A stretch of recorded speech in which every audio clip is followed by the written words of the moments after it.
So, thank you for joining us on Real Life TV. My name is Trisha Harvey. Oh, no, that's wrong. My name is Mark Harvey. This is Trisha Harvey. How to manage your property is the question. But what are you going to do? Are you going to self-manage or are you going to get a management agent?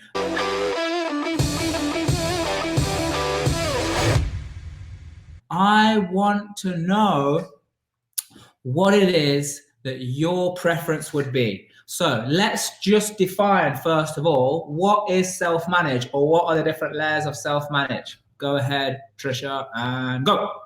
Yeah. So and stop. No, okay. No, but you might have. So, for example, we've had like different experiences where people start off small in their property journey, and maybe they manage them themselves because they want to save money on paying out the managing agent, and they think by doing that, obviously, it will make their cash flow a little bit higher, and maybe they enjoy dealing with the tenants and things like that. Or it's a case of they don't find a great agent in the area that can't let the rooms. So is there a reason, like, can they not let the rooms? Can they not let the property? Have you just not been able to find one? Are we talking about what area? Self-manage is first? Well, self-managing is obviously you're dealing with everything around doing the property yourself. And then when it gets to the end, you're dealing with putting tenants in there. So if this is managing for that reason, but also this could be managing to sell.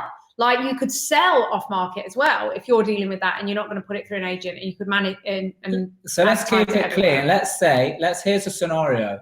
Managing a property, we're talking about when you're building a portfolio, so you have properties that is a hold strategy and you're renting them out. Yeah. So self-manage, there are different layers of self-manage. What is the first layer, would you say? Okay, I'll go first. So the first layer of self-manage is that you're a one-man band or, you know, a partnership or whatever, and you're doing everything. So you're doing all the advertising, you're doing the viewings, you do all the maintenance, you are the point of contact for any tenant that goes in there. You've makeshifted what's it called? An agreement, you know, a tenancy agreement, and you're managing everything. That's one layer of self-management. Another layer of self-management is that it's you and an organization. So you've got more people, you're starting to systemize it like we do at Property Wealth Turbo, learn how to systemize areas of your business.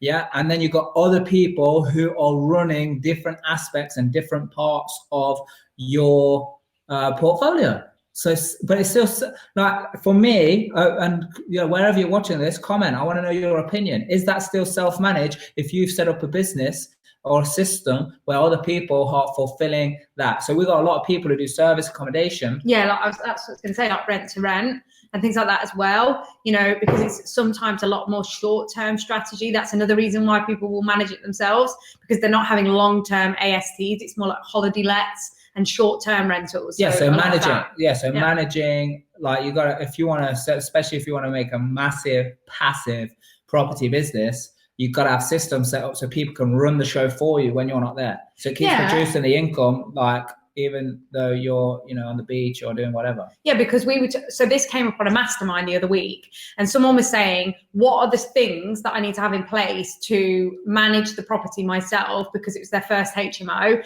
And they said, like, I want to start out managing themselves, and then I'm going to get an agent later when I've got lots of rooms. And we said, well, the question is, do you want to run the properties as a business or as a hobby? And she said, well, a business. And I said, well, okay then. So you need to start with your systems, because managing it and dealing with all that aspect can also take a lot of time. So if you want to put more time into finding deals, finding investors, building your portfolio and making more cash flow, then there's the time aspect there around being able to do that if you're then dealing with letting tenants, viewings, all of that kind of stuff. So that's another aspect. And any area of this where you want to dive in deeper detail, put hashtag whatever it is, or put your question in here and go and subscribe to the YouTube channel, Real Life Group. That's what it's called, right? Real Life Group. Real Life Group on the YouTube channel. Make sure that you subscribe to that stuff.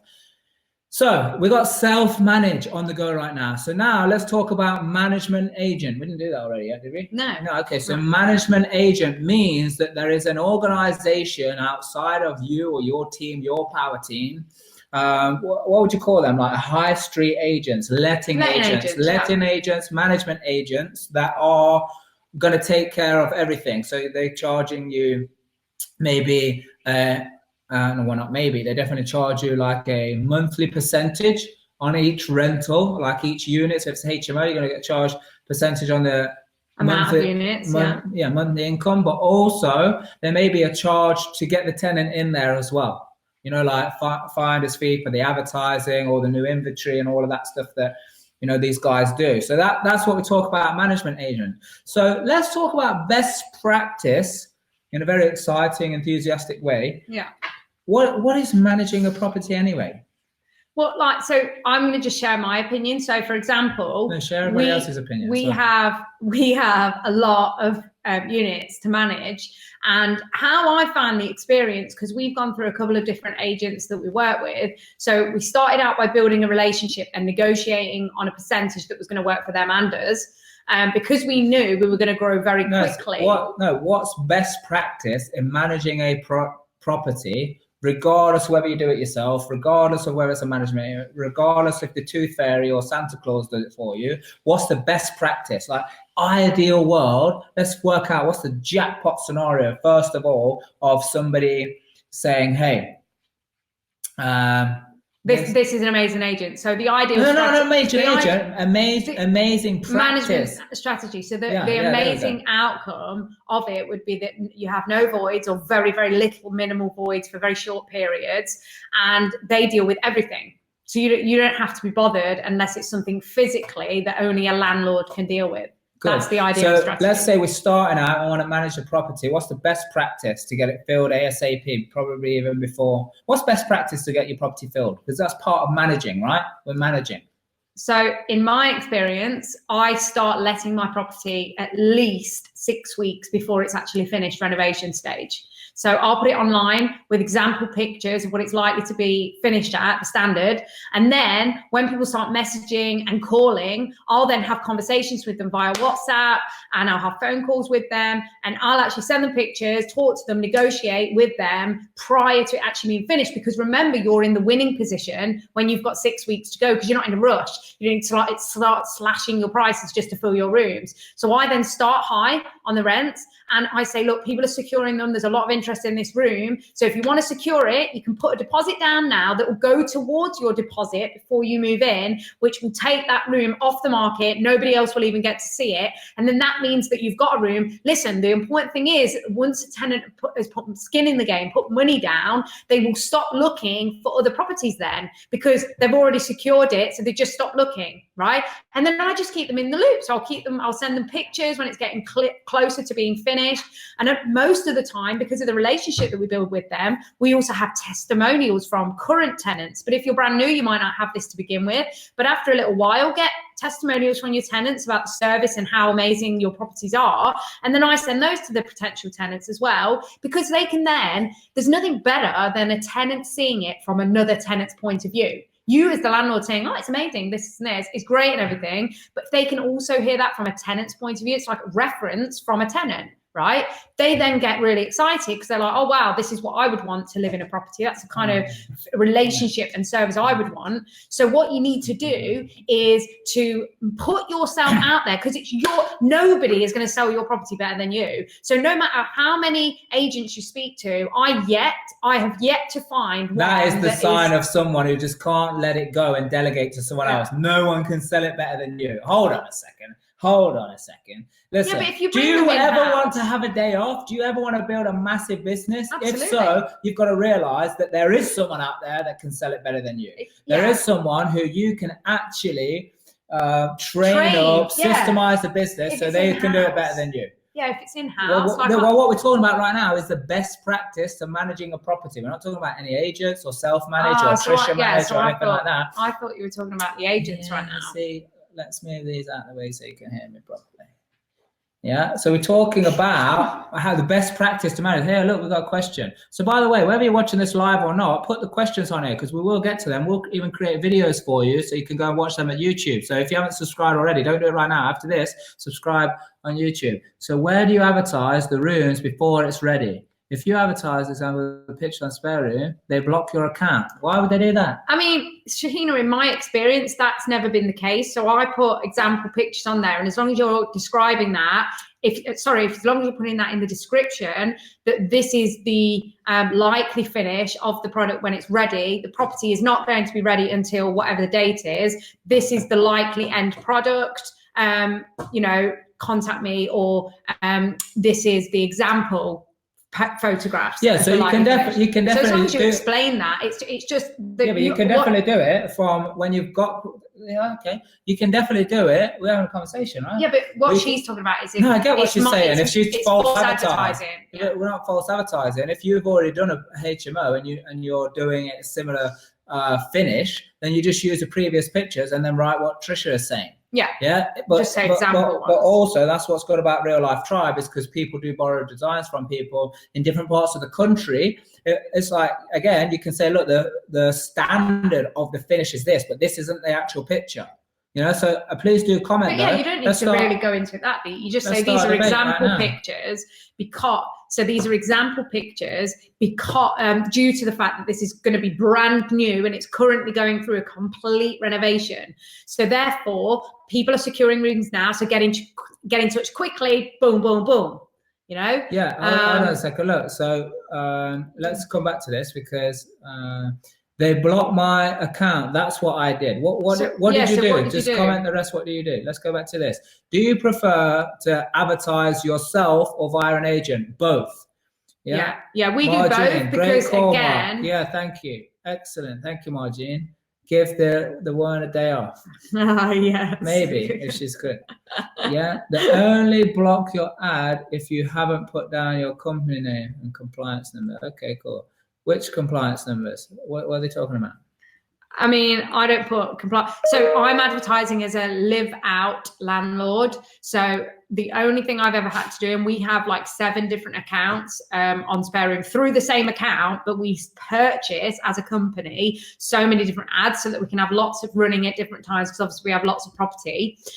So we always have ads running. And like I say, you just use example pictures, say that this is going to be a brand new property. It's going to be ready in the next 6 weeks or whatever the date is that you know.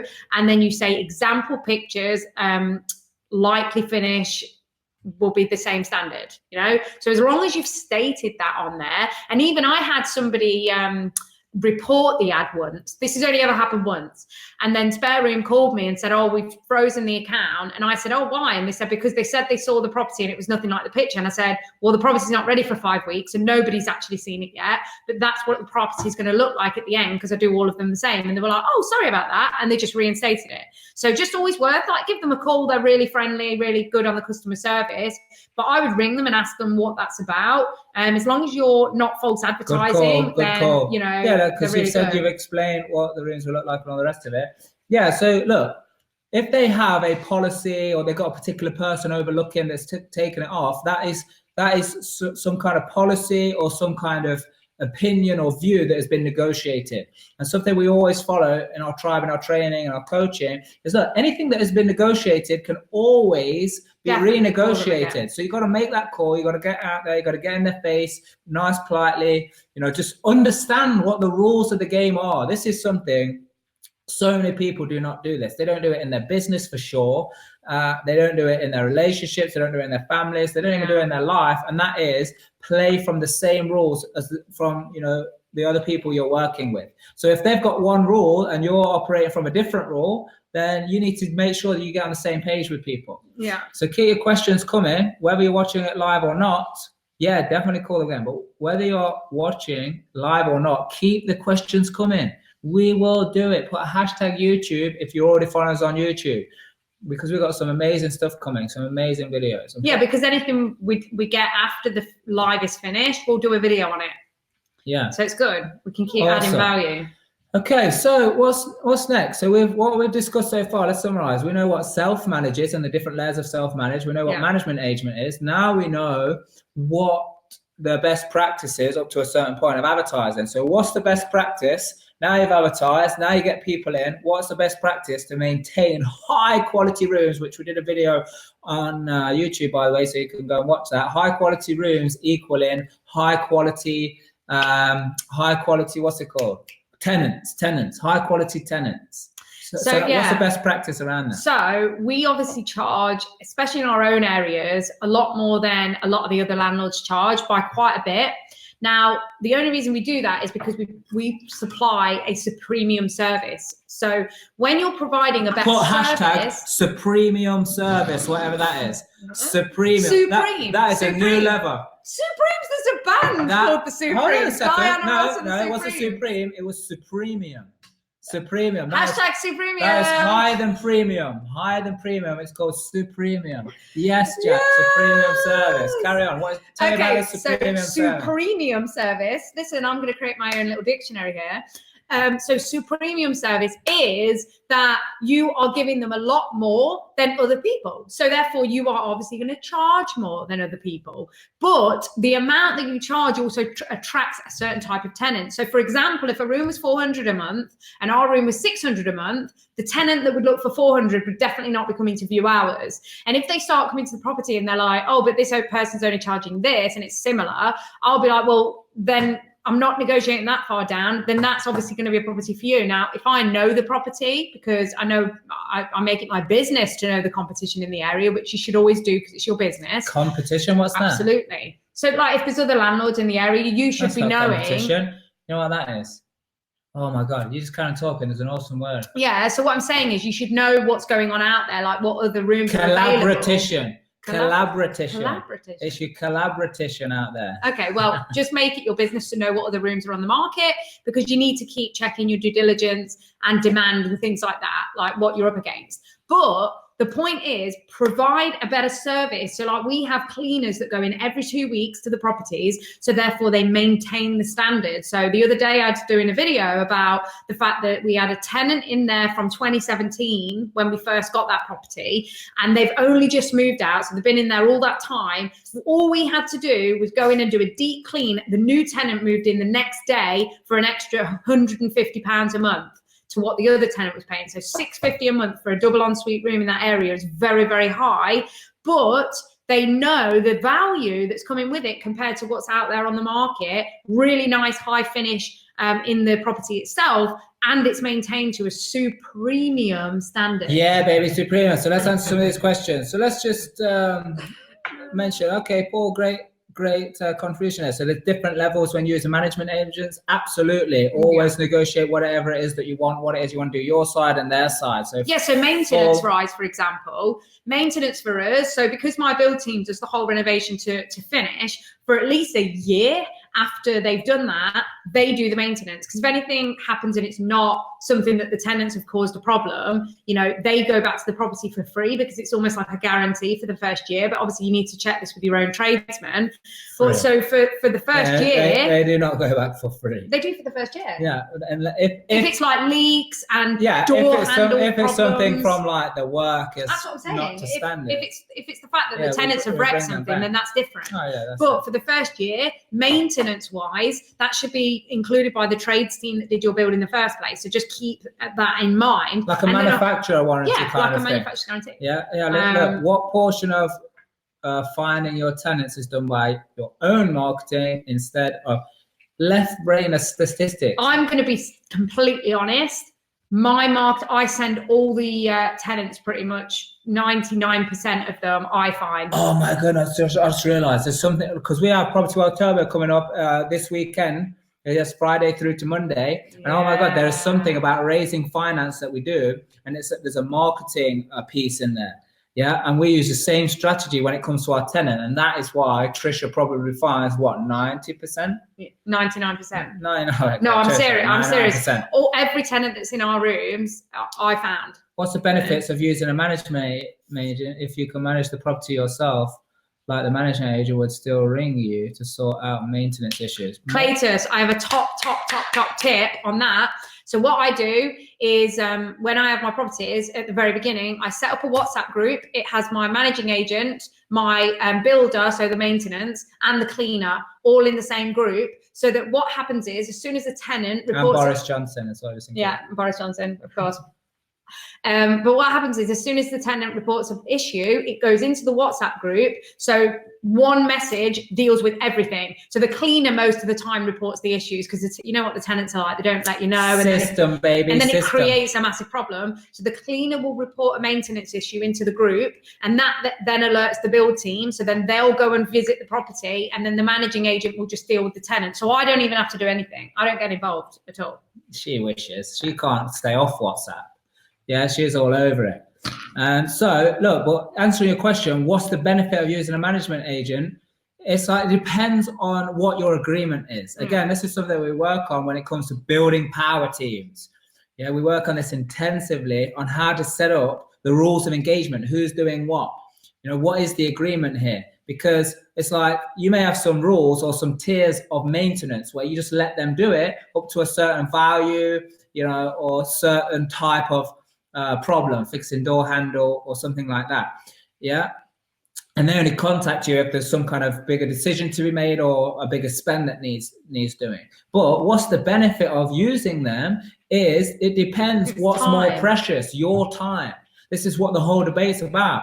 You know, self-manage or use management agent. Management agent, you know, they've got all these other rooms and other priorities. Well, they've got all the systems in place already. Yeah, so but they've got other rooms as well and other people and other, you know, what's that thing like? Collaboration. They've got all the other collaboration from tenants and other landlords and all the rest of it. Where if you self-manage, it might take more time, especially in the beginning setting it up. Yeah. Or it takes all your time if you're just going to one-man band it. But if you're going to set up systems and processes and have other team members that are your team members, they run by your rules. Yeah, and they run do by it your way. Rules, your way, your priorities, working on your mission because you know it's your organization. Then that might take more in the beginning, but then after it's going to be easier. But management agent already got things doing. It's their business. It's supposed to be their speciality. So you might have to kiss a few frogs, as they say, before you figure that out. Yeah, because remember, with the agent managing it, they're going to be doing all the viewings.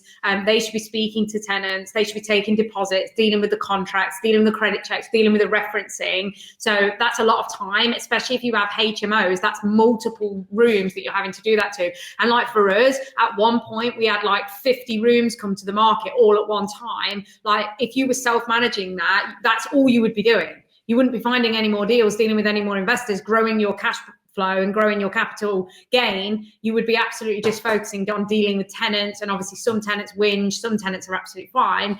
But for us, I'll be honest, like on our circumstance, we found an agent that doesn't charge very much, so we negotiated with them. We do a bit more of a collaboration with them right now, but that was just so that we can utilize their systems and they do the things like the viewings. But I still am involved to a certain degree, but that was more of a learning for us, because now I'm going to take what I've learned and we're going to set up a separate part of our business where we can employ somebody to full-time manage our units and then other project management units. So therefore, we know, because the only time I ever have any voids is when I've left it up to the agent to deal with. And it's just hilarious because I'm like, what are you doing? And then the moment I jump in, the rooms are full again for higher than they were on before. Okay, awesome. So Next question. The point is, though, what I'm saying is that if you want to do that, just get yourself, once you've got about 50 rooms, then you can, it's worthwhile in your income. Maybe. To employ somebody. Maybe. Income-wise, yeah, no, not income-wise. I know people with 100 units that don't make any money. I know people who do that. Yeah, but I'm talking about HMO. Yeah, even HMO. I know people with many units, so they don't make any money. By the time they start paying tax and they're running for a company or the rest of it. Listen, this is the beauty about property investment. You can do it terribly wrong and not lose money, but you don't make any money. And it's not worth your time and all the rest of it. So you need to learn how to do it properly. But here's the question here. Is it easy to get planning in Article 4 areas, otherwise known as Trisha 4 areas, in rent-to-rent HMO, as I was told to avoid these because the council can reject the application? So in my sort of thing, I don't do rent-to-rent. Why did I read that out? I don't do rent-to-rent. But what I do is definitely Article 4 areas. So how we do it is we get our offers accepted subject to planning. But if you're brave and if you feel confident doing your due diligence and you feel that you will get the planning on it, Obviously, some people do just go ahead and purchase the property and then the planning comes through after. The way we do it is we position ourselves on our offer, and we go through this in great detail on Property Wealth Turbo, but we position ourselves so that we get our planning approved and then we exchange and complete. So we know that we're going to have the change of use prior to actually buying the deal. And then obviously we've got the use class to make it into a HMO at the end. But rent to rent, yeah, you know, you're going to have to get into an agreement where you can get the planning approved prior to going in. Otherwise, people are doing it without planning approval, and that's breathe. And that's illegal. Breathe. You don't need to shout. That was incredibly You loud. need to breathe. Hey, does your agent inform you straight away? Next question. Okay. So, lost signal. So, guys, I'll tell you what's funny about this is this seems to be a hot topic. Why don't we do this before? Why don't you tell us what the top 10 topics you want to speak about for the next few Facebook Lives? Because we need to know, are we the exciting people to talk about it, or do we need to get someone on here to talk about it? Because, yeah, we can connect you and bring you as many strategies, tips, stories, solutions, whatever it is that you need. You tell us what you need. I'm on a mission. We are on a mission to give you as much information as you want. Because a lot of people will realize, especially this weekend, they're going to realize that your education is not information, yet it is a process of transformation. And I'm going to teach you a little bit deeper on why and what this is all about. And then why people in the Real Life Tribe get results beyond what other people are doing in here. I mean, yeah, I just wanted to make sure you were breathing. Are you breathing? Are you back? No. I'm sorry, I get excited. That's okay. Don't be sorry about getting excited. You know, embrace the excitement. Just make sure you don't pass out because you don't breathe. Yeah, I don't want you to pass out. You know, I've got stuff to do after this. I don't have to, you know, be doing resuscitation. You know, but you got to realize when I do resuscitation, it is supremium surface. Yeah, you get that. Yeah, so what's this? #Supreme. Yeah, so come on then. Mission Possible. I love it. So what's this? Can you do something on tax? Yeah, okay, tax savings. I'll have to get someone in for that because that's about as exciting as, you know, watching paint. No, there's somebody really good I know, actually. He's very, very good in that area. So we can get him in for an old chat and interview live. We'll do that when I'm away. Yeah. What heating controls do you use? So again, there's so many different ones out there because no, but there's so many different ones out there. You just need to obviously look at what works best for you on your strategy, cost, implementation, longevity of service, things like that.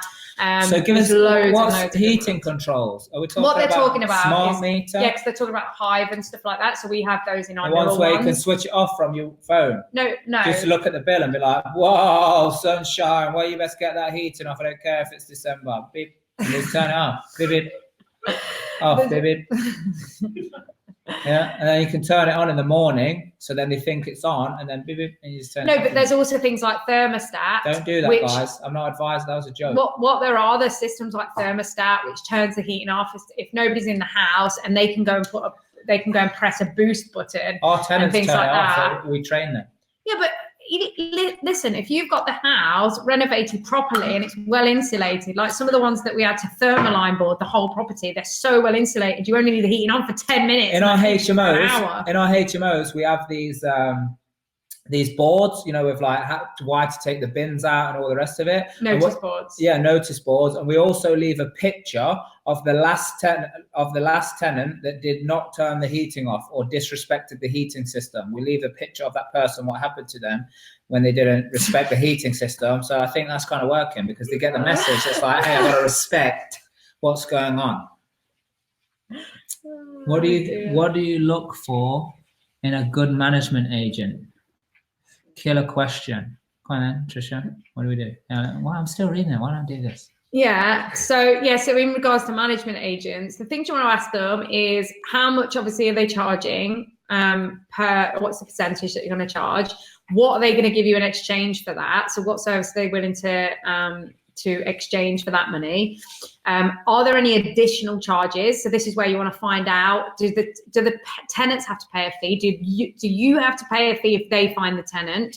Do you have to also pay extra for inventory? Do you have to pay a fee for additional contracts? So when their 6-month tenancy ends, do you have to pay a renewal fee for when the tenancy needs to be renewed? That's total craziness. So any additional charges, you want to be made aware of that from the beginning. Where are they advertising? How proactive are they with their advertising? Also, in this area that you're looking at, what is their void percentage? So how many voids do they have right now? Why do they have those voids? Because again, they could have a lot of voids, but it could be because the properties or the rooms are not a very good standard, which then is fair enough. You know, what areas are renting really well right now? What areas are they struggling to rent? And again, why are they struggling to rent those? How many staff do they have? You know, how many people do they have doing viewings?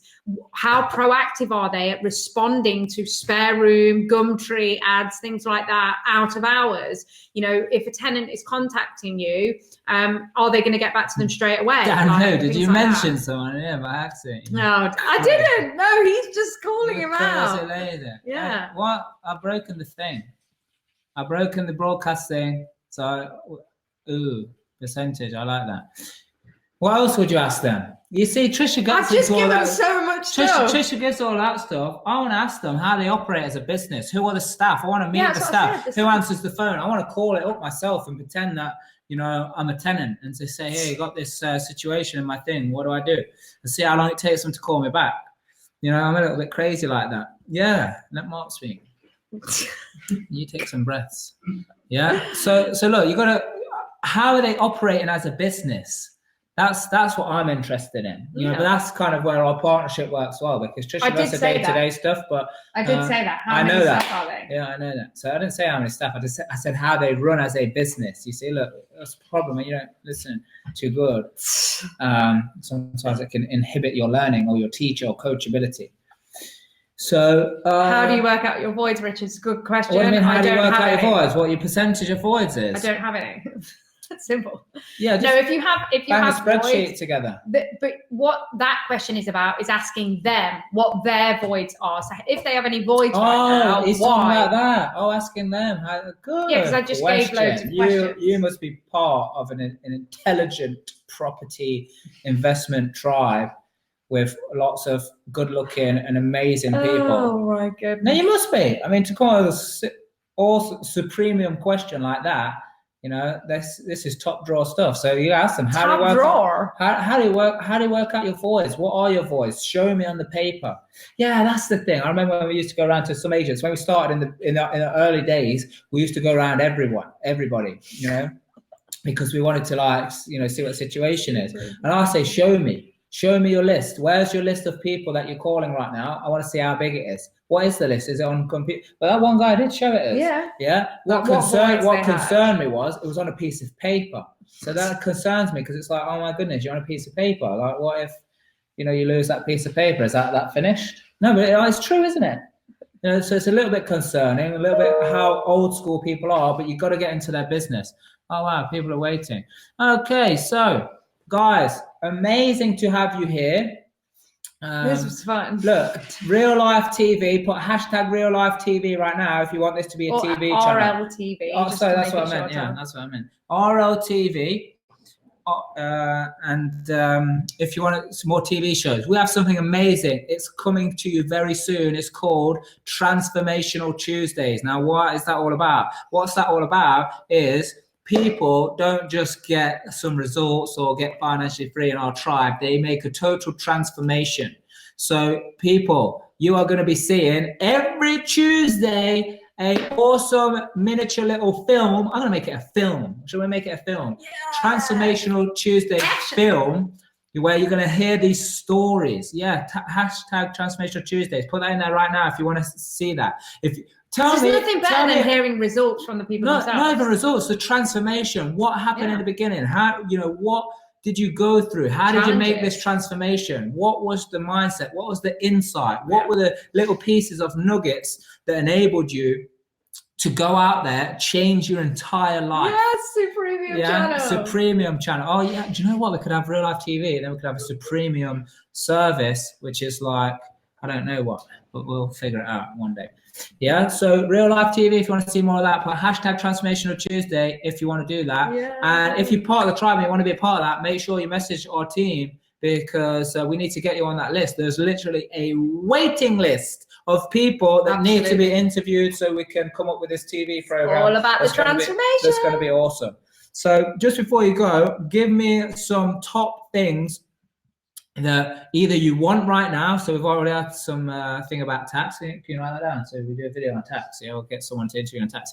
And then also tell us, if you were starting again in property, so if you're already in property, if you were starting again, what would have been amazing for you to have in the beginning? What is it? Would it have been like, what is a HMO? What is Article 4? What is a buy-to-let? What is a mortgage?